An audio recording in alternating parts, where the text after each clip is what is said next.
ہوتی ہیں کہ جو انسان کو گناہوں کی طرف لے کے جاتی ہیں. تو 3 طرح کے نفس ہوتے ہیں. ویسے تو علماء نے اس پہ بہت سارا کلام کیا ہے اور اس کی بہت ساری ٹائپس بتائی ہیں، بٹ آسانی کے لیے آپ ایسے سمجھیں کہ 3 طرح کے نفس ہیں. ایک ہے نفس امارہ.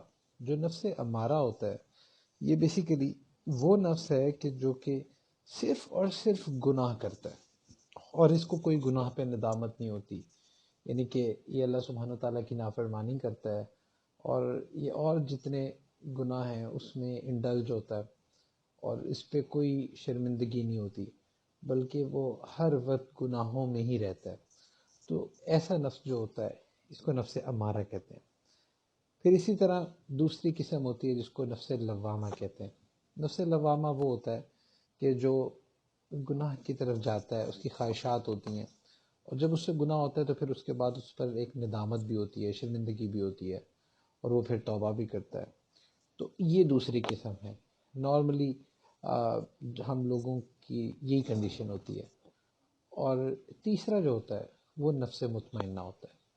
نفس مطمئنہ بیسیکلی وہ کیٹیگری ہوتی ہے کہ جس پہ جب انسان کا جو نفس ہے وہ اتنا سٹیبل ہو جاتا ہے کہ جو مکروہات شریعہ ہیں مکروہات طبیعہ بن جاتی ہیں. یعنی کہ اس کا مطلب یہ کہ انسان کی طبیعت ہی ایسی ہو جاتی ہے کہ اس کے لیے گناہ کرنا بہت مشکل ہو جاتا ہے. تو اس کنڈیشن میں جب انسان آ جاتا ہے تو ہم یہ کہتے ہیں کہ اس کا جو نفس ہے نفس مطمئنہ بن گیا. اور نفس مطمئنہ جو ہے اس کے لیے قرآن میں آتا ہے یا ایھا النفس المطمئنہ ارجعی الی ربک راضیۃ مرضیہ، کہ اللہ سبحانہ و تعالیٰ کی رضا اس کو ملتی ہے اور یہ جو ہے یہ جنت میں جائے گا. تو یہ جو نفس ہے بیسیکلی اس کو سمجھنے کی ضرورت ہے. حضور صلی اللہ علیہ وآلہ وسلم کے جو بعثت کے یعنی کہ اس دنیا میں آنے کے جو مقاصد تھے، جو گولز تھے، 4 گولز قرآن میں اللہ سبحانہ و تعالیٰ نے بتائے. یتلو علیہم آیاتی، کہ جو قرآن کی آیات ہیں ان کو تلاوت کر کے وہ سکھانا. تو جو قرآن کے الفاظ اور جو قرآن کی تلاوت ہے حضور صلی اللہ علیہ وآلہ وسلم نے یہ سکھائی.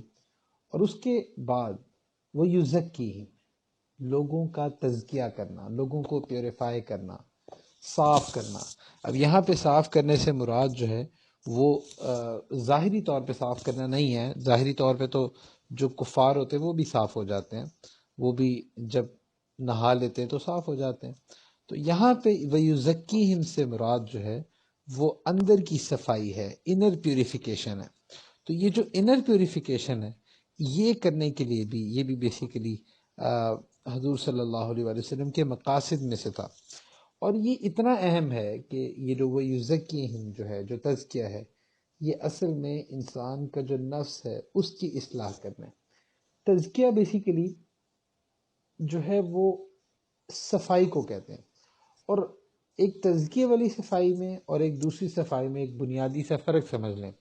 جیسا ایک کپڑا ہے، اس کپڑے پر مٹی لگ گئی، آپ اس کپڑے کو جھاڑتے ہیں تو وہ صاف ہو جاتا ہے. اور لیکن اگر مٹی اس کے اندر بیٹھ جائے تو کبھی کبھی ہوتا ہے کہ آپ اگر اس کو اوپر سے جھاڑیں بھی تو وہ صاف نہیں ہوتا بلکہ وہ گندا ہی رہتا ہے. تو اس کے لیے آپ کو کیا کرنا پڑتا ہے کہ آپ کو اس کو پانی میں آپ ڈالتے ہو، آپ اس پہ سرف ڈالتے ہو، آپ واشنگ مشین میں ڈالتے ہو. یعنی کہ آپ کو اس کو اچھی طرح سے رگڑ کے صاف کرنا پڑتا ہے اور پھر اس کو نچوڑنا پڑتا ہے، پھر بار بار پانی میں سے گزارنا پڑتا ہے. تب جا کے جو ہے وہ اس کے اندر سے صفائی ہوتی ہے. تو یہ جو صفائی کا طریقہ ہے یہ تزکیہ ہے، یہ تزکیہ ہے. تو اصل میں جو ہمارا نفس ہے اس کو تزکیے کی ضرورت ہوتی ہے، اس کو صفائی کی ضرورت ہوتی ہے. اور اگر نفس صاف نہ ہو، نفس کا تزکیہ نہ ہو، تو یہ بڑا ہی خطرناک انسان کا دشمن ہے. جیسے آپ اس کو ایسے سمجھیں کہ ایک تو شیطان ہے نا، شیطان ہمارا ایک ایکسٹرنل انیمی ہے، باہر کا دشمن ہے. اور یہ جو نفس ہے یہ ایک انٹرنل انیمی ہے، یہ ہمارے اندر کا دشمن ہے. تو شیطان کیا کرتا ہے؟ شیطان ہمارے نفس کو جسٹ اگنائٹ کرتا ہے. اور یہ جو نفس ہوتا ہے اس کو چونکہ عادت ہو گئی ہوتی ہے گناہوں کی، تو یہ اسٹرانگ ہو چکا ہوتا ہے. تو پھر یہ ایسے ضد کرتا ہے جیسے ایک چھوٹا بچہ ضد کرتا ہے.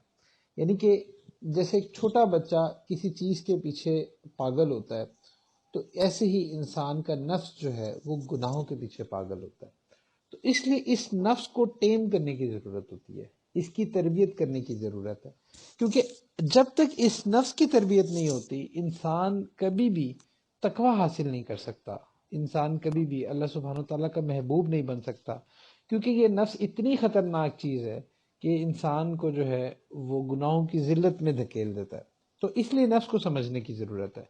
آپ اس کی اہمیت کو یہاں سے سمجھیں کہ اللہ سبحانہ وتعالیٰ نے ایک جگہ قرآن میں 7 قسمیں کھائی ہیں، 7 قسمیں، اور 7 قسمیں کھانے کے بعد اللہ سبحانہ وتعالیٰ نے بتایا ہے کہ یقیناً وہ فلاح پا گیا کہ جس نے اپنے نفس کا تزکیہ کیا.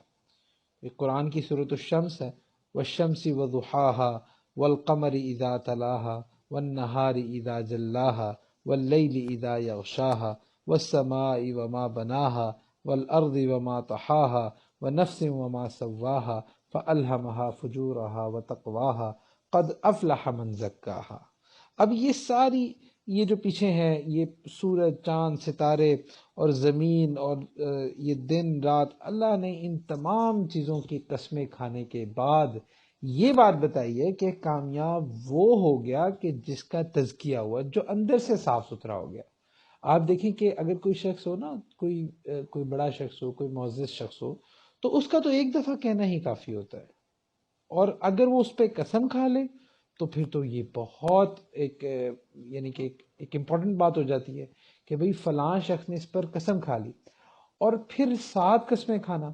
اب آپ دیکھیں کہ یہ کہہ کون رہا ہے، یہ اللہ سبحانہ وتعالیٰ فرما رہے ہیں. اب اللہ سبحانہ وتعالیٰ تو بغیر قسم کے بھی اگر یہ بات فرما دیتے تو وہ تو ایکولی ہمارے لیے امپورٹنٹ ہوتی، یعنی کہ اس میں اللہ سبحانہ وتعالیٰ کی ذات اتنی بڑی ذات ہے کہ اگر اللہ ویسے بھی کوئی آرڈر کرتے ہیں تو وہ ہمارے لیے دیٹس انف. لیکن اللہ سبحانہ وتعالیٰ 7 قسمیں کھاتے ہیں. اب یہ بھی ایک کویشچن ہے کہ اگر اللہ ایک قسم کھا لیتے تو ہم سے تو وہی نہ، یعنی کہ ہم تو تصور نہیں کر سکتے تھے کہ ہم اس بات کو اہمیت نہ دیں. یہاں پہ اللہ نے 7 قسمیں کھائیں اور اس کے بعد یہ بتایا کہ دیکھو کامیاب وہ ہو گیا جس کا تزکیہ ہوا ہے. اب افلح جو ہے نا، افلح اس کو بھی سمجھیں. افلح یہ کامیابی، فلاح کامیابی کو کہتے ہیں. اب لیکن فلاح ایک ایسی کامیابی کو کہتے ہیں کہ جس میں 2 چیزیں پائی جائیں. ایک یہ کہ ایسی کامیابی ہو کہ جس کے بعد کبھی کوئی ناکامی نہ ہو. ایسا نہ ہو کہ جیسے آپ کے ساتھ ہوتا ہے کہ آپ چھوٹے بچے ہوتے ہو تو آپ کو اسکول میں بھیج دیتے ہیں اور کہتے ہیں کہ بس اسکول اچھا کر لو پھر تمہیں سکون ہوگا، پھر کہتے ہیں میٹرک اچھا کر لو پھر سکون ہوگا، پھر کہتے ہیں ایف ایس سی میں اچھے مارکس لے لو پھر سکون ہوگا، پھر کہتے ہیں کہ اچھا یونیورسٹی اچھا جی پی اے لے لو، اچھی ڈگری لے لو، اچھی جگہ جاب کر لو، اچھا رشتہ کر لو تو تب تمہیں سکون ہوگا. یہ وہ والی کامیابی نہیں ہے. یہ جو دنیا میں آپ کامیابیاں لیتے ہیں یہ وہ کامیابی نہیں ہے. کیوں؟ کیونکہ دیکھو کوئی کامیابی بھی دنیا کی ایسی نہیں ہے اگر آپ غور کرو کہ اس کے بعد آپ کو سکون ہو جائے، بلکہ آپ ایک سٹیپ لیتے ہو تو نیکسٹ چیلنج آپ کے سامنے پہلے ہی کھڑا ہوتا ہے. اور یہ ریئلٹی ہے، یہ ہم شروع سے دیکھتے آ رہے ہیں اور یہ آگے بھی آپ کے ساتھ ایسے ہی ہونا ہے. آپ دنیا میں کچھ بھی اچیو کرتے ہو تو ایسا نہیں ہے کہ آپ بس چھٹی کر کے آپ کہتے ہو بس اب سکون کروں گا، ایسا نہیں ہوتا. اگلا چیلنج آپ کے سامنے ہوتا ہے. تو فلاح وہ کامیابی ہوتی ہے کہ جس کے بعد کبھی کوئی ناکامی نہیں ہو سکتی، کبھی کوئی ناکامی نہیں ہوتی. تو ایک تو فلاح کے اندر یہ ایک اسپیکٹ پایا جائے، اور دوسرا فلاح جو ہے نا کسی چیز کو، جیسے کسان ہوتا ہے نا اس کو بھی فلاح کہتے ہیں کہ وہ جو ہے نا وہ ایفرٹ کرتا ہے اور کھیتی باڑی کرتا ہے. تو فلاح جہاں پہ بھی ہوگی نا تو اس کے پیچھے ایک سٹرگل ہوگی.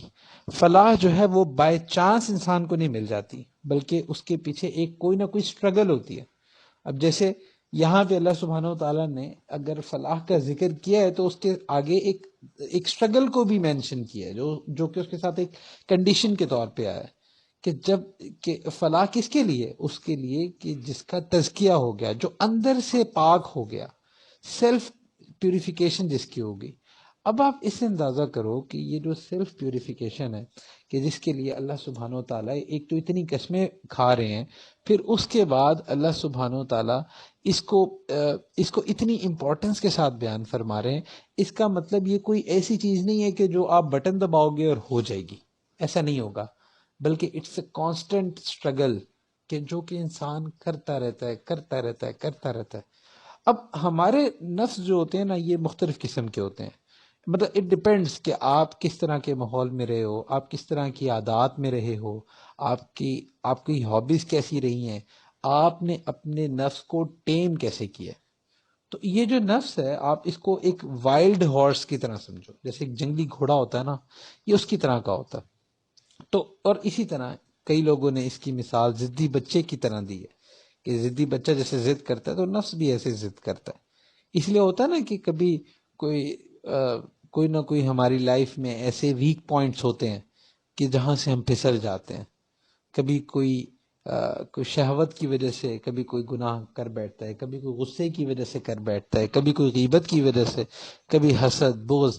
یعنی کہ ہر ایک کا اپنا اپنا ایک ویک پوائنٹ ہوتا ہے. تو اس ویک پوائنٹ سے ہمارا نفس جو ہے نا ہمیں گرا دیتا ہے. تو اس لیے اس نفس کو سمجھنے کی ضرورت ہے، آپ کو اپنے نفس کی سائیکالوجی سمجھنے کی ضرورت ہے. اور اب یہ جو نفس ہے یہ اتنا خطرناک کیوں ہے، آپ اس کو یہاں سے بھی اندازہ کریں کہ یہ جو شیطان تھا، شیطان آپ کو پتہ ہے کہ یہ پہلے جو ہے بہت مقرب تھا، اور یہ جن تھا اور اس نے اتنی عبادت کی تھی کہ اس کو اللہ سبحانہ و تعالیٰ کی بارگاہ تک ایکسس حاصل تھی، یہ وہاں جاتا تھا.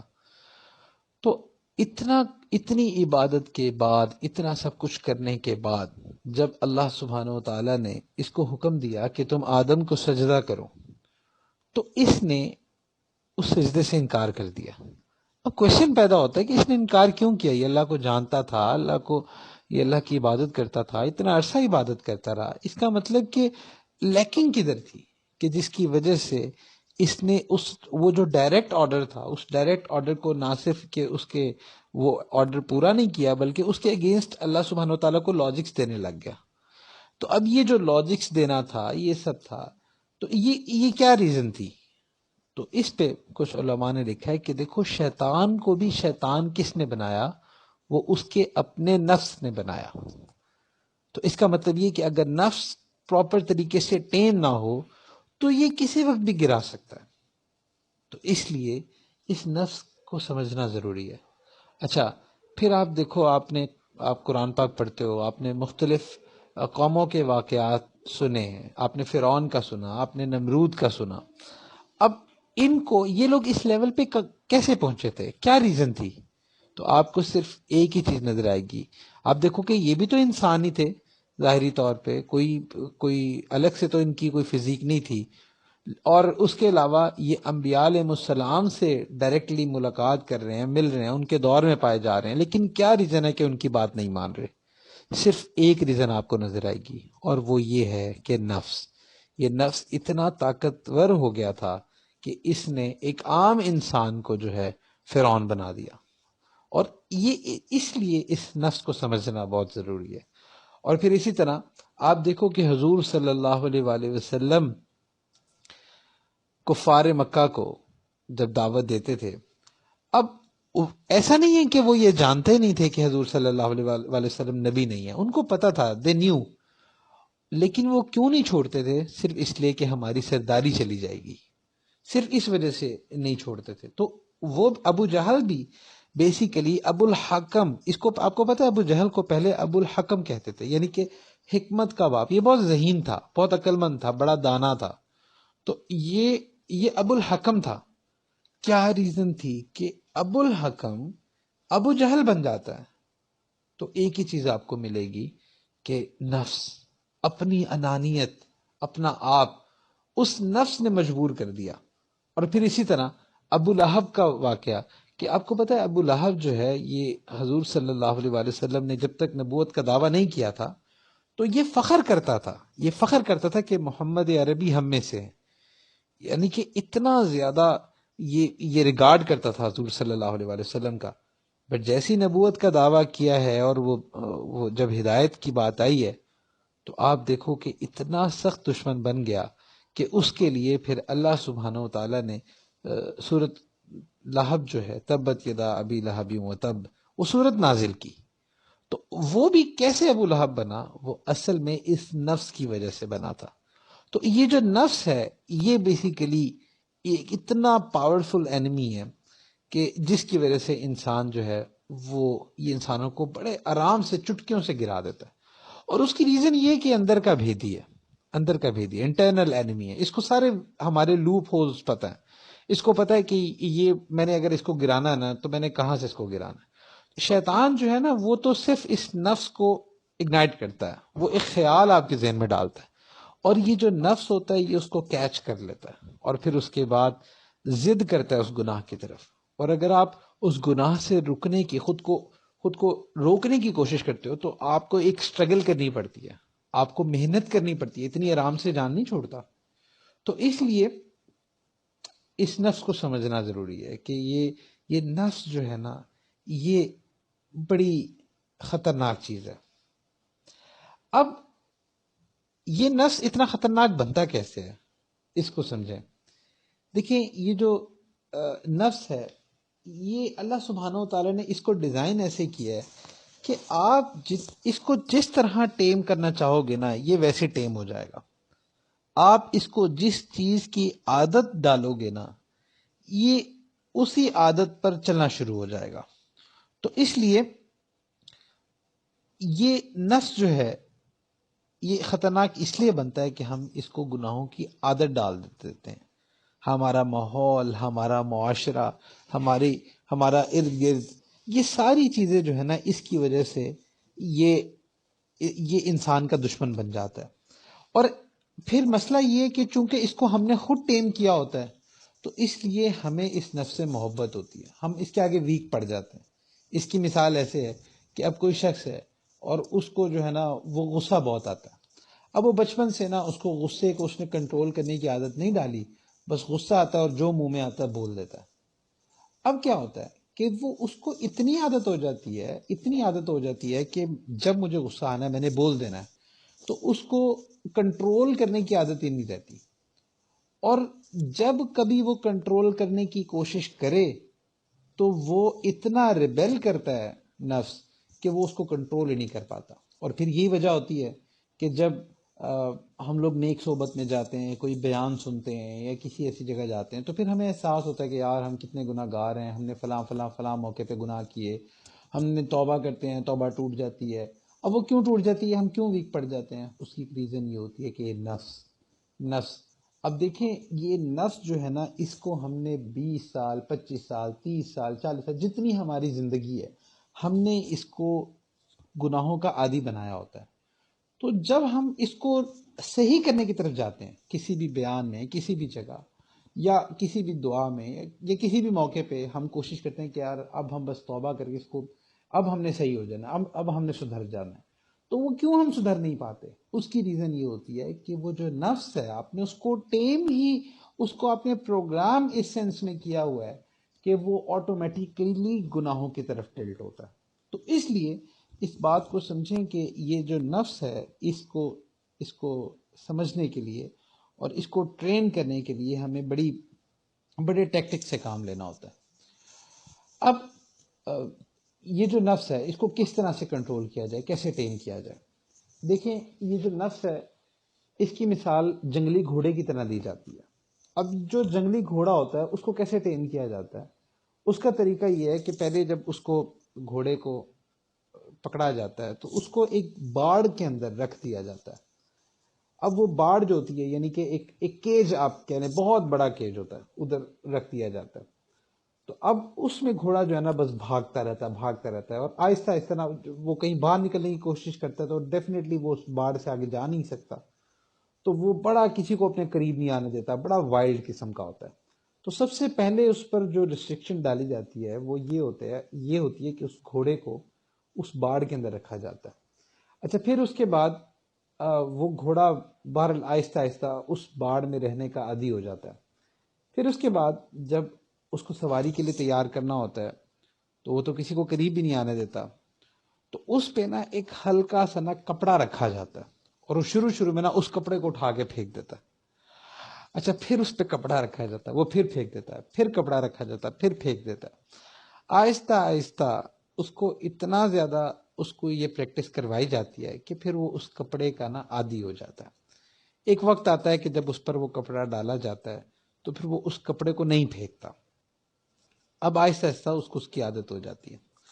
پھر اس کے بعد جب اس کو کپڑے کی عادت ہو جاتی ہے, اس کے بعد اس پر تھوڑا سا ویٹ ڈالا جاتا ہے, وہ جو کاٹھی ہوتی ہے نا وہ ڈالی جاتی ہے. تو شروع میں وہ اس کو بھی اٹھا کے پھینک دیتا ہے, اور اس کے ساتھ یہی پروسیس دوبارہ کیا جاتا ہے یہاں تک کہ وہ اس کاٹھی کا بھی عادت ہو جاتا ہے, عادی ہو جاتا ہے. پھر آہستہ آہستہ اس پر پھر جو ایکسپیرینس جو اس کا جو سوار ہوتا ہے وہ اس پر بیٹھتا ہے. یعنی کہ سٹیپ بائی سٹیپ جو ہے وہ اس گھوڑے کو ٹیم کرتے ہیں. یہی نفس کا حال ہے. آپ کا نفس یا میرا نفس, ہمارا نفس جو ہے وہ گناہوں کا چونکہ عادی ہوتا ہے. کچھ ایسے گناہ ہماری لائف میں ہوتے ہیں کہ جو ہم سے نہیں چھٹ رہے ہوتے. تو اگر آپ ایک دم سے اس کو چھوڑتے ہو تو کبھی کبھی یہ ایسے ریبیل کرتا ہے کہ یہ فوراً آپ کو گرا دیتا ہے.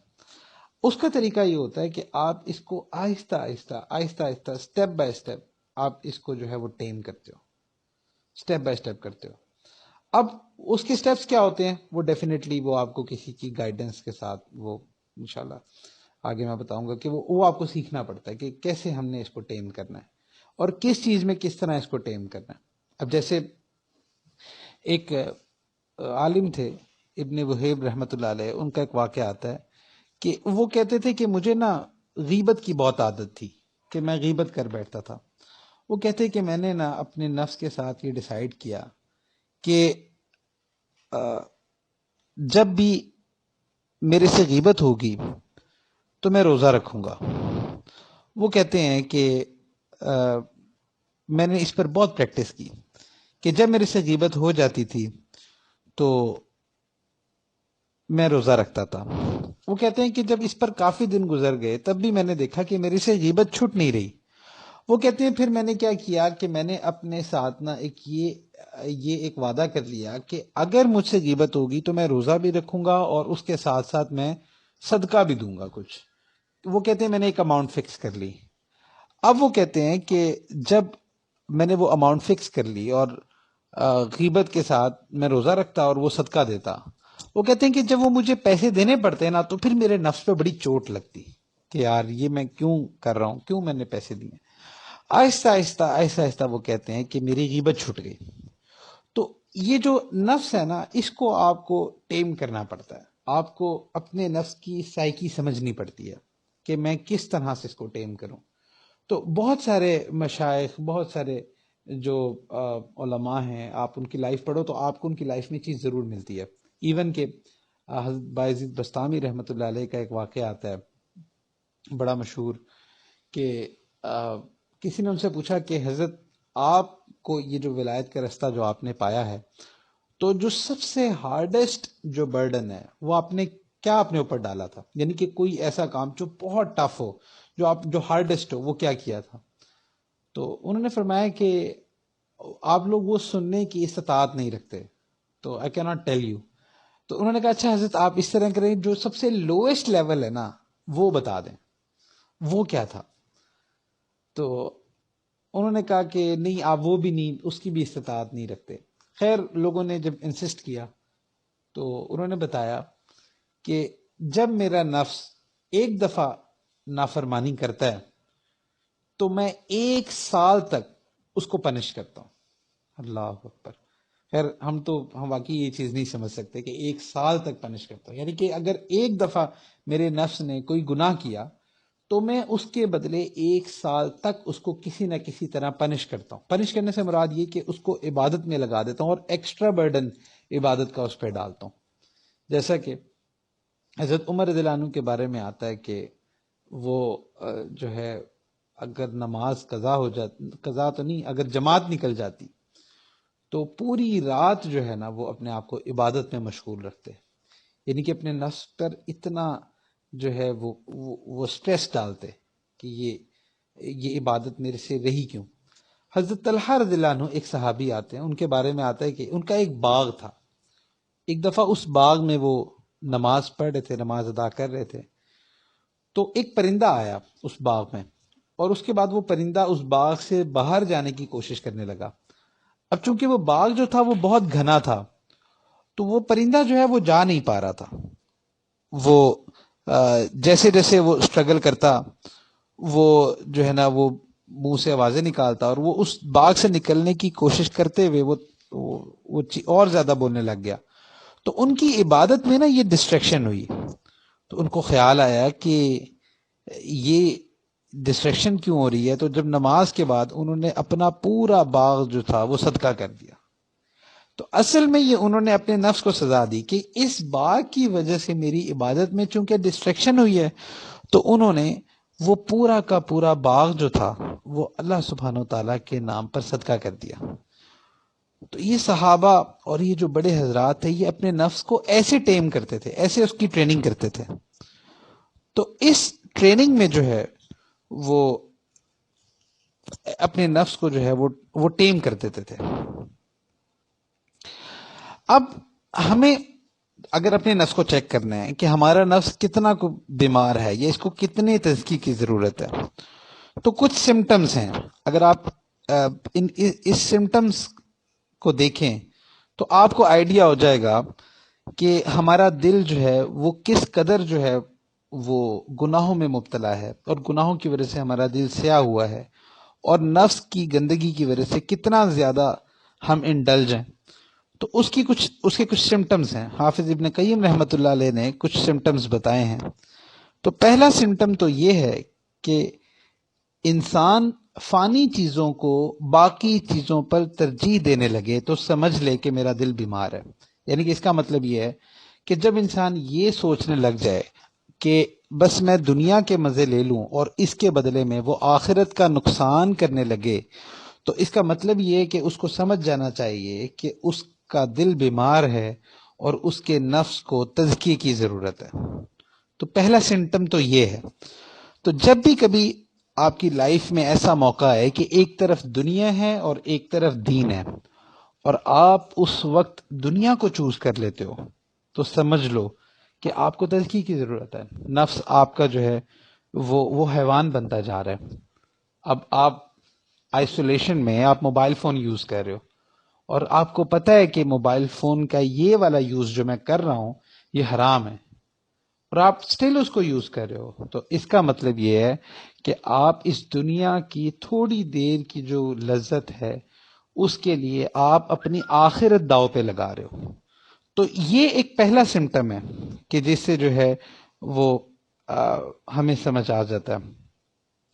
ایک بڑا فیمس ایک ایکسپیریمنٹ ہے، مارش میلو ایکسپیریمنٹ، جو ہے یہ پوری دنیا میں مشہور ہے، کہ ایک سائنٹسٹ تھا، اس نے بچوں پر یہ ایکسپیریمنٹ کیا۔ وہ یہ کہ کچھ بچے اس نے ایک کلاس میں بچے لیے اور ان کو ایک مارش میلو دی، اور مارش میلو دینے کے بعد یہ کہا کہ آپ لوگوں نے یہ مارش میلو نہیں کھانی، اور اگر آپ 5 منٹ تک اس کو نہیں کھاؤ گے، یا جتنا بھی ٹائم بہرحال اس نے دیا، اس میں ویریبل ہیں، کچھ لوگ کہتے ہیں کہ 5 منٹ، کچھ ٹائم کہتے ہیں، کچھ کہتے ہیں، خیر تعداد میں فرق ہے۔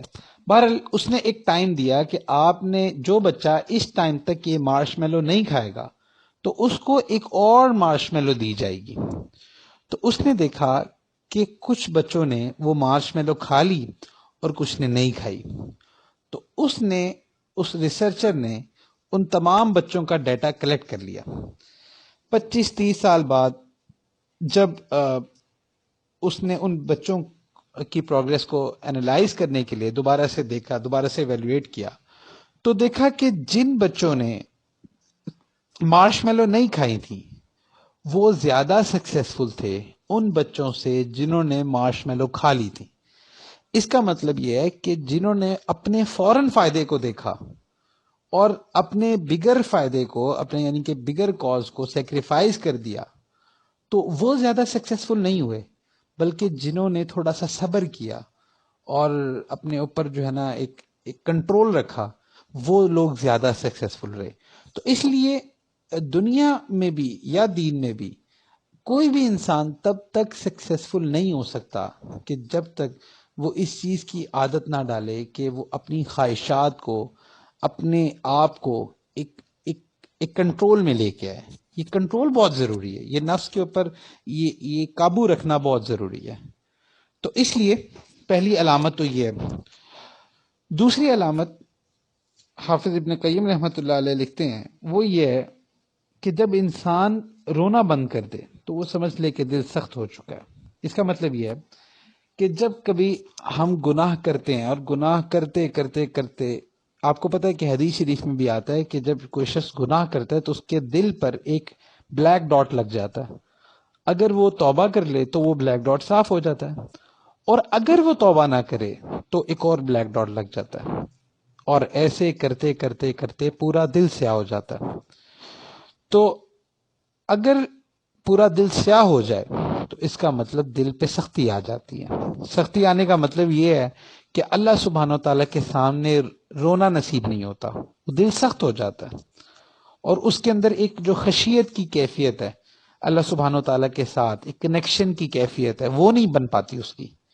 تو یہ بھی ایک نشانی ہوتی ہے کہ اگر ہماری یہ کیفیت نہیں بنتی تو اس کا مطلب بھی یہ ہے کہ ہمیں تزکیے کی ضرورت ہے، ہمارا نفس جو ہے وہ پاک نہیں ہوا. پھر تیسری علامت یہ ہے کہ مخلوق سے ملنے کی تمنا تو ہو لیکن اللہ رب العزت سے ملنا یاد ہی نہ رہے. یعنی کہ یہ تھرڈ سمٹم ہے کہ جب ہم لوگ مخلوق میں مشغول ہونا ہمارے لیے ایزی ہو، فرینڈ سے ملنا، پارٹیز میں جانا، یہ سب کچھ ہمارے لیے بہت ایزی ہو، واٹس ایپ پہ انوالو رہنا یہ بہت ایزی ہو، سوشل میڈیا پہ جو ہے وہ گھنٹوں گزار لینا یہ ایزی ہو، لیکن چند منٹ کا ذکر، مراقبہ، قرآن کی تلاوت، نوافل، یہ ہم پہ بوجھ ہو. کبھی کوئی فیملی پارٹی ہے، کبھی فرینڈس کے ساتھ ہیں تو پوری پوری رات جاگنا آسان ہو، لیکن جب عبادت کی بات آئے تو ہمارے لیے یہ پہاڑ کے برابر ہو. تو اس کا مطلب یہ کہ مخلوق میں رہنا آسان ہو اور اللہ سے ملنا مشکل ہو، تو یہ بھی ایک نشانی ہوتی ہے. یہی وجہ ہے نا کہ 3 گھنٹے کی مووی تو آرام سے دیکھ لی جاتی ہے، اور کئی کئی گھنٹوں کے سیزنز یہ بھی آرام سے دیکھ لیے جاتے ہیں، لیکن نہیں ہوتا تو قرآن کی تلاوت نہیں ہوتی ہم سے، یا نہیں ہوتا تو ذکر ہم سے نہیں ہوتا. تو یہ بھی اس چیز کی علامت ہے. تو چوتھی جو نشانی ہے وہ یہ ہے کہ انسان کے اخلاق برے ہوں، کہ وہ جب بھی کسی سے ملے تو اس کے اخلاق اچھے نہ ہوں. اخلاق اچھے نہ ہونا یہ ایک بہت وائڈ کانسیپٹ ہے کہ جس میں کہ اس کے اندر غیبت شامل ہو. اگر اس کی مرضی کے خلاف کوئی بات ہو جائے تو اس پہ فوراً وہ ریئیکٹ کرے، غصے کا تیز ہو کہ جب غصہ آئے تو خود پر کنٹرول نہ رہے. اور اسی طرح اگر کسی کی خوشی دیکھ لے تو اس کے اندر جیلسی پیدا ہو، اور اگر کسی کو اپنے سے نیچے دیکھ لے تو اس کے اندر جو ہے نا وہ تکبر پیدا ہو. تو یہ بھی وہ سمٹم ہے کہ جو اس چیز کی طرف وہ اشارہ دیتے ہیں کہ تزکیے کی ضرورت ہے، اور نفس جو ہے وہ کنٹرول میں نہیں ہے، نفس قابو میں نہیں ہے. تو اب جب ہمیں سمجھ آ گیا کہ ہمیں تزکیے کی ضرورت ہے، اب تزکیہ کیا کیسے جائے نفس کو کنٹرول کرنے کے لیے؟ ایک تو ٹپ یہ ہے کہ اس کو سٹیپ بائی سٹیپ کیا جائے. دوسرا ایک بہت اہم چیز جو اللہ سبحانہ وتعالی نے قرآن میں اس کا فارمولا بتایا ہے وہ یہ ہے کہ یا ایھا الذین آمنوا اتقوا اللہ وکونوا مع الصادقین، کہ اے ایمان والو تقوی اختیار کرو. تقوی جو ہے اس کا مطلب تزکیہ نفس ہی ہے، کہ جب انسان گناہوں سے بچنا شروع کر دیتا ہے، اس کا نفس گناہوں سے بچنا شروع کر دیتا ہے تو آٹومیٹیکلی وہ تقوی پہ آ جاتا ہے. تو تقوی حاصل کرو. اب تقوی کیسے حاصل کرنا ہے؟ قرآن میں ہی بتایا کونوا مع الصادقین، اپنی صحبت ایسی رکھیں کہ جو نیک صحبت ہو. اور یہ اس کا تعلق بہت زیادہ صحبت کے ساتھ ہے. یعنی کہ آپ سمجھ لیں کہ یہ ایک فارمولا ہے کہ آپ جیسی صحبت اختیار کرتے ہیں ویسا ہی آپ کا نفس ٹیم ہونا شروع ہو جاتا ہے. اسی لیے صحابہ کرام رضوان اللہ علیہم اجمعین جو ہیں وہ صحبت سے بنے تھے.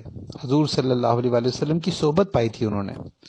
تو یہ صحبت بہت اہم چیز ہے. آج کے دور میں بھی آپ کو جو نیک صحبت ملے، زیادہ سے زیادہ نیک صحبت اختیار کریں. جب تک نیک صحبت نہیں ہوگی تب تک تقوی حاصل ہی نہیں ہوگا. اور اسی طرح سے اب صحبت کے بہت سارے طریقے ہیں. آپ کو ہر وقت اگر کوئی نیک صحبت اویلیبل نہیں ہے، آپ اچھی جو بکس ہیں وہ بھی آپ پڑھ سکتے ہیں، وہ بھی صحبت کا ایک آلٹرنیٹیو ہے، بہت سارے علماء نے لکھا ہے. پھر اسی طرح آپ کسی اللہ والے سے بیعت ہوتے ہیں، آپ بیانات میں جاتے ہیں، آپ مجالس میں جاتے ہیں، آپ ایسی جگہ پہ جاتے ہیں جہاں پہ اللہ سبحانہ و تعالیٰ کا ریمائنڈر آپ کو ملتا رہتا ہے. تو یہ صحبت کی ایک شکل ہے. تو نیک صحبت جو ہے اس کے بغیر نفس ٹیم نہیں ہوتا. پرانے دور میں جو مشائخ تھے، تو آپ ان کے واقعات پڑھیں تو وہ اتنی محنت کرتے تھے اور اتنے مجاہدات کرتے تھے کہ نفس کو ٹیم کرنے پہ، کہ وہ ہماری عقل ہی اس سے باہر آ جاتی ہے.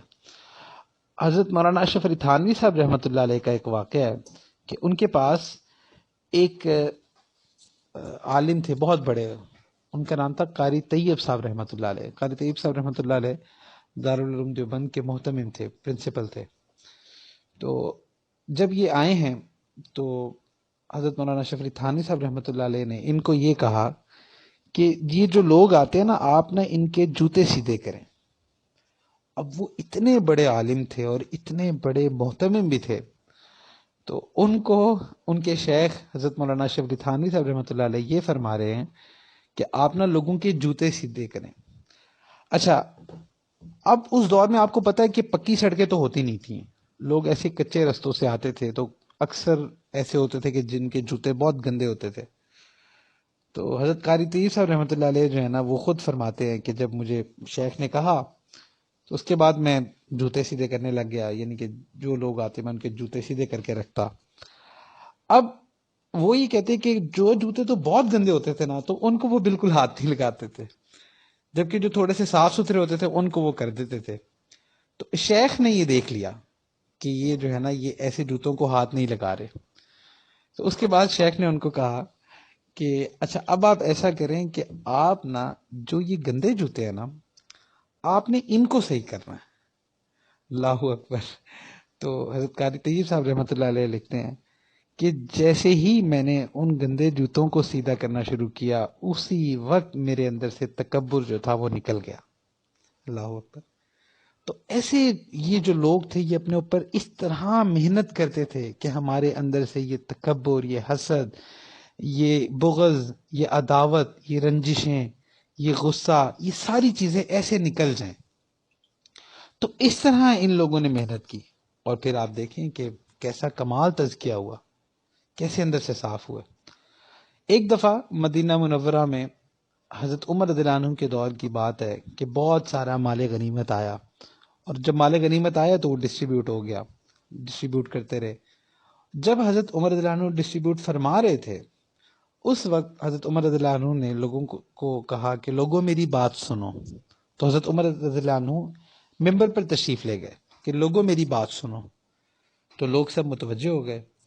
تو حضرت عمر رضی اللہ عنہ نے فرمایا کہ یہ عمر تو وہی ہے کہ جس کی ماں خشک گوشت کھایا کرتی تھی. اب یہ جو خشک گوشت ہے نا، یہ بیسیکلی اس دور میں جو غریب لوگ ہوتے تھے نا، جو غریب طبقہ تھا وہ کھاتا تھا. اصل میں ہوتا ایسے تھا، جو غریب لوگ ہوتے تھے ان کو تو گوشت ملتا نہیں تھا، جب کبھی مل جاتا تھا تو وہ بہت بڑی نعمت ہوتی تھی، تو وہ اس کو سوکھنے کے لیے رکھ دیا کرتے تھے. تو کچھ عرصے بعد جو ہے نا، وہ پھر اس میں سے تھوڑا سا کھاتے تھے اور اپنے مطابق استعمال فرماتے تھے. تو یہ بڑی ایک حقارت کی بات سمجھی جاتی تھی کہ یہ بندہ بہت غریب ہے جو خشک گوشت کھاتا ہے.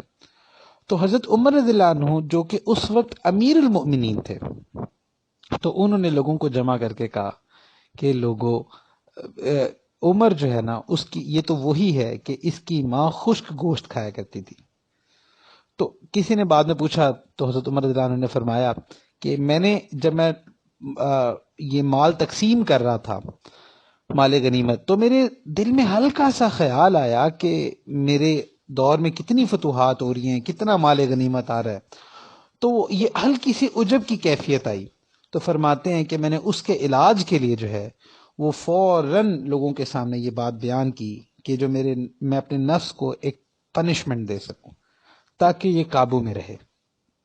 تو اس لیے یہ نفس کو کنٹرول کرنا بہت ضروری ہے. اور یہ ایک ایسی چیز ہے کہ کسی بھی زندگی کے کسی بھی موقع پہ کوئی انسان یہ دعویٰ نہیں کر سکتا کہ بس میرا نفس جو ہے نا، میں نے اپنے نفس کو کنٹرول کر لیا. یہ وہ چیز ہے کہ اس پر ہمیشہ انسان کو شک کی نگاہ سے اپنے نفس کو دیکھنا چاہیے. اچھا، ہمارا مسئلہ اپوزٹ ہے. ہم دوسرے کو شک کی نگاہ سے دیکھتے ہیں اور خود کو جو ہے نا بہت زیادہ خود کے بارے میں بہت خوش گمان رہتے ہیں. اس کی مثال یہ ہے نا کہ ہم کسی کو گناہ کرتے دیکھ لیں نا تو ہمارے ذہن میں فوراً آتا ہے کہ دیکھو یہ کتنا گناہ گار ہے، کتنے گناہ کر رہا ہے، تو ہم فوراً اس کے بارے میں بدگمان ہو جاتے ہیں. ہو نوز کہ جیسی وہ گناہ سے نکلا اس کو کبھی کسی وقت شرمندگی ہوئی ہو اور اس نے اللہ سے توبہ کر لی ہو، جبکہ اگر ہم خود گناہ میں ملوث ہوں تو ہم فوراً کہتے ہیں کہ اللہ سبحانہ و تعالیٰ تو رحمان و رحیم ہے. میں یہ نہیں کہہ رہا کہ آپ نے خوشگمان نہیں ہونا، آپ نے خوشگمان ہونا ہے، لیکن اللہ کے بارے میں ہونا ہے، اپنے نفس کے بارے میں نہیں ہونا. اپنے نفس کو آپ ہمیشہ شک کی نگاہ سے دیکھو.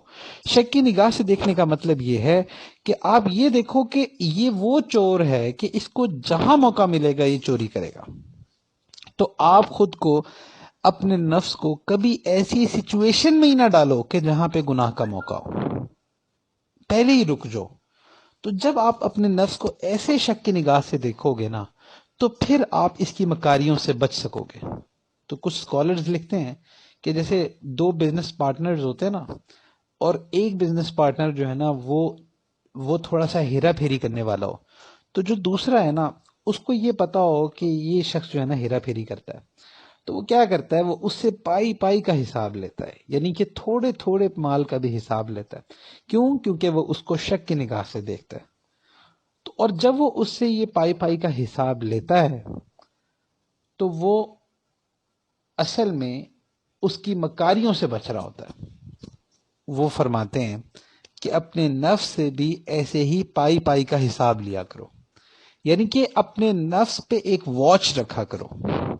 اس کے بارے میں کبھی خوشگمان نہ ہوا کرو کہ نہیں اب تو یہ بڑا شریف ہو گیا. ایسا نہیں ہوتا. اس کو جب زندگی میں موقع ملتا ہے یہ انسان کو گرانے کی کوشش کرتا ہے. تو اس لیے اس کو کنٹرول کرنے کے لیے ایک تو نیک صحبت کی ضرورت ہوتی ہے، ایک شیخ کی ضرورت ہوتی ہے، اور پھر اسی طرح انسان کو ذکر اللہ کی ضرورت ہوتی ہے.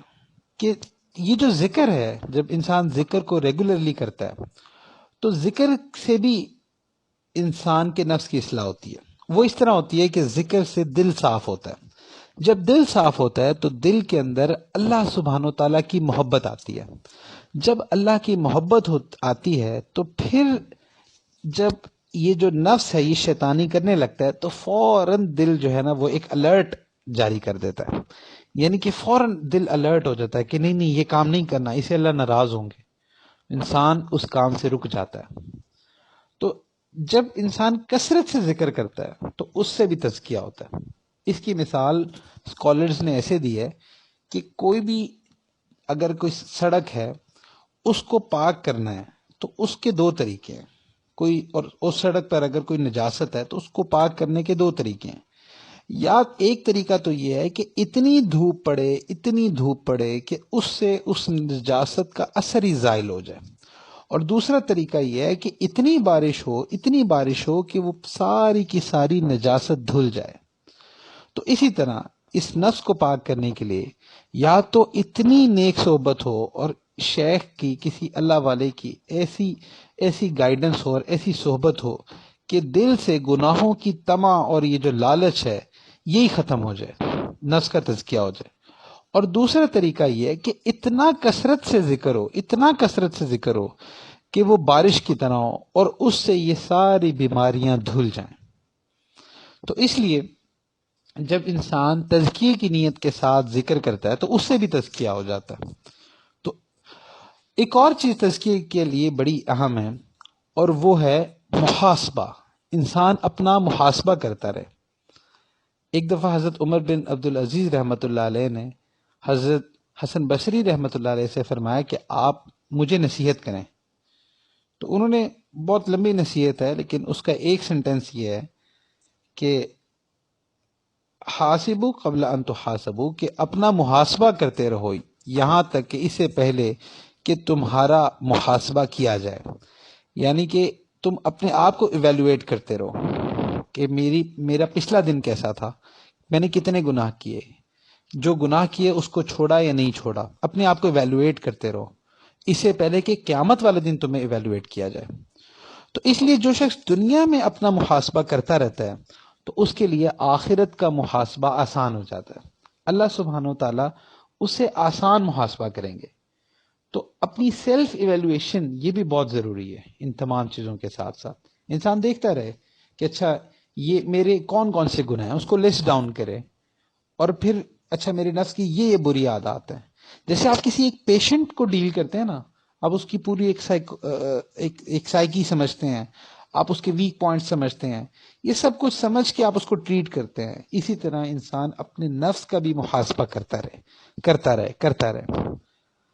اور پھر یہ کہ بہت ساری ایسی دعائیں ہیں جو کہ اللہ کے نبی صلی اللہ علیہ وآلہ وسلم نے سکھائی ہیں، تو ان دعاؤں کا اہتمام بھی کرتا رہے، کیونکہ یہ جو دعائیں ہیں یہ اللہ کے نبی صلی اللہ علیہ وآلہ وسلم نے نفس سے بچنے کے لیے، نفس کی شرارتوں سے بچنے کے لیے ہمیں سکھائی ہیں۔ تو ان دعاؤں کا اہتمام بھی بہت ضروری ہے۔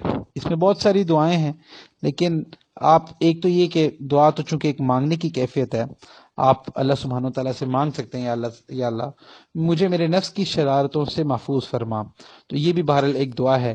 لیکن بہرحال جو احادیث شریف میں ہے وہ بھی ہے، اللہم انی اعوذ بک من الاربع، اے اللہ میں آپ سے پناہ مانگتا ہوں ان 4 چیزوں سے، من علمی لا ینفع، ایسے علم سے جو نفع بخش اور مفید نہ ہو، ومن قلبی لا یخشع، ایسے دل سے جس میں اللہ تیرا ڈر نہ ہو، ومن نفسی لا تشبع، ایسے نفس سے جو سیراب نہ ہو۔ سیراب نہ ہو کا مطلب یہ ہے کہ جو سیٹسفائیڈ نہ ہو، بس آگے سے آگے کی خواہش اس کے اندر جاگتی رہے۔ ایک ڈریس لیا اب دوسرے کی خواہش، دوسرا لیا تیسرے کی خواہش، تیسرا لیا چوتھے کی خواہش، مال پیسہ آیا ہے اس سے زیادہ کی خواہش، کوئی چیز آئی ہے اس سے زیادہ کی خواہش۔ یہ نفس کا ایک بہت بڑا دھوکہ ہے۔ تو ایسے نفس سے اب رسول اللہ صلی اللہ علیہ وآلہ وسلم نے یہ دعا میں سکھائی ہے کہ وَمِن نَفْسِ لَا تَشْبَعْ، اور ایسے نفس سے کہ جو سیراب نہ ہو، وَمِن دُعَاءِ لَا يُسْمَعْ، اور ایسی دعا سے جو اللہ کے ہاں قبول نہ ہو۔ تو اس لیے یہ دعاؤں کا اہتمام بھی بہت ضروری ہے، کیونکہ یہ رسول اللہ صلی اللہ علیہ وآلہ وسلم نے سکھائی ہیں، تو اس لیے اس میں تاثیر بہت زیادہ ہے۔ تو جب ہم اس نیت کے ساتھ اللہ سے دعا مانگتے رہیں گے تو انشاءاللہ اللہ تعالیٰ سے امید ہے کہ اللہ سبحانہ و تعالیٰ ہمارا تزکیہ فرما دیں گے۔ اور ایک اور پوائنٹ یاد رکھیں کہ تزکیہ پا لینے کا مطلب یہ نہیں ہے کہ آپ کسی ایک ایسی پوزیشن پہ پہنچ جائیں گے کہ جو آپ فرشتہ بن جائیں گے، بلکہ تزکیہ پانے کا مطلب یہ ہے کہ آپ تزکیے حاصل کرنے کے رستے پر چل پڑیں۔ باقی اللہ سبحانہ و تعالیٰ فضل فرمانے والے ہیں، اللہ سبحانہ و تعالیٰ انسان کی کوشش دیکھتے ہیں اور پھر اللہ سبحانہ و تعالیٰ انسان پر رحم فرما دیتے ہیں۔ تو ایک دعا ہمارے شیخ بتایا کرتے ہیں کہ جس کو اپنے نفس سے بہت زیادہ پرابلم ہو اور اس سے وہ کنٹرول نہ ہوتا ہو، تو ایک دعا رب اغفر ورحم وانت خیر الراحمین یہ ضرور پڑھنی چاہیے۔ یہ ورحم پڑھتے وقت آپ یہ نیت کریں کہ اللہ میرے نفس پر رحم فرما۔ اب آپ کو کسی گناہ کی ٹیمپٹیشن ہو رہی ہے اور آپ کو پتہ ہے کہ آپ اس سے بچ نہیں سکتے، تو آپ یہ دعا پڑھنا شروع کر دیں، تو اس سے بھی اللہ سبحانہ و تعالیٰ فضل فرما دیتے ہیں، کیونکہ نفس امارہ سے وہی شخص بچ سکتا ہے کہ جس پر اللہ کا رحم ہو۔ تو اللہ سے رحم مانگنا چاہیے کہ اللہ میرے نفس پر رحم فرما تاکہ میں اس چیز سے بچ جاؤں۔ اس کے علاوہ جب کبھی اسی طرح نفس کی کوئی ٹیمپٹیشن ہو تو آپ لا حول ولا قوت الا باللہ اس کا بھی اہتمام کر سکتے ہیں، اس کو بھی پڑھتے رہیں تو اس سے بھی اللہ کا فضل ہو جاتا ہے۔ تو یہ نفس جو ہے نا، اس کو کاؤنٹر کرنے کے لیے یہ ٹیکٹکس ہیں، اس پر ہمیں کوشش کرتے رہنا چاہیے۔ ایک اور چیز کہ جس سے نفس بہت زیادہ طاقتور ہوتا ہے وہ ہے کہ انسان جب اپنے آپ کو اچھے کاموں میں مصروف نہ کرے۔ نفس کو کنٹرول کرنے کا ایک طریقہ یہ بھی ہے کہ آپ اپنی اچھی مصروفیت اتنی زیادہ کر لیں کہ آپ کو بری مصروفیت کا ٹائم ہی نہ ملے، آپ کے نفس کو ٹائم ہی نہ ملے۔ تو یہ بھی ایک اچھی روٹین ہوتی ہے. آپ اپنے آپ کو بزی کر لیں، اچھے کاموں میں بزی کر لیں، آپ علم دین پڑھنے میں بزی کر لیں، آپ ذکر اذکار میں بزی کر لیں، آپ لوگوں کی خدمت میں بزی کر لیں، آپ اپنے فرائض کو ادا کرنے میں بزی کریں. یعنی کہ آپ اپنے آپ کو کسی نہ کسی لیول پہ اچھی چیزوں میں بزی رکھیں. جب آپ بزی رہیں گے نا تو اس سے بھی نفس کی شرارتوں سے بچنے میں ہیلپ ملے گی. اللہ سبحانہ و تعالیٰ سے دعا ہے کہ اللہ سبحانہ و تعالیٰ ہمیں ہمارے نفس کے شرور سے بچنے کی توفیق عطا فرمائے. وآخر دعوانا الحمد للہ رب العالمین. ہمارے شیخ ایک بات کہا کرتے ہیں کہ اپنے نفس کو نا بہت برا نہ کہا کرو، نہ اس سے زیادہ پریشان ہوا کرو، کیونکہ یہ نفس ہی تو ہے جس نے تمہیں جنت میں لے کے جانا ہے. کیونکہ جب تم اس نفس کے خلاف لڑتے ہو تو اصل میں یہ جو تمہاری ایک سٹرگل ہے نا، اس سٹرگل نے ہی تمہیں جنت میں پہنچانا ہے. اب فرشتوں کے پاس تو یہ نفس نہیں ہے، تو اس لیے نہ ان کو کوئی وہ ایسی سٹرگل کرنی پڑتی ہے. اب تو چونکہ ان کو سٹرگل نہیں کرنی پڑتی تو اللہ نے ان کے لیے تو جنتوں کو نہیں سجایا نا، تو یہ تو انسان کے لیے سجایا، اور انسان کے ساتھ اللہ نے نفس جوڑ دیا. تو اس لیے زیادہ پریشان نہیں ہونا چاہیے. بس انسان اللہ سے توبہ کرے اور کوشش کرتا رہے. یہ جو سٹیپس میں نے بتائے ہیں اس کو کوشش کرتا رہے، باقی اللہ سے مانگتا رہے. اللہ کا فضل ہوگا. جب آپ اس رستے پر چل پڑے ہیں تو انشاءاللہ اللہ سے دعا ہے کہ اللہ سبحانہ و تعالی ہمیں انشاءاللہ ایک آخرت میں ایسے لوگوں میں اٹھائیں گے کہ جو تزکیے کے لوگ ہوں گے، جنہوں نے تزکیہ حاصل کر لیا ہوگا. تو اس لیے وہ قدم ہے راہ الفت میں تو منزل کی ہوس کیسی، یہاں تو عین منزل ہے تھکن سے چور ہو جانا.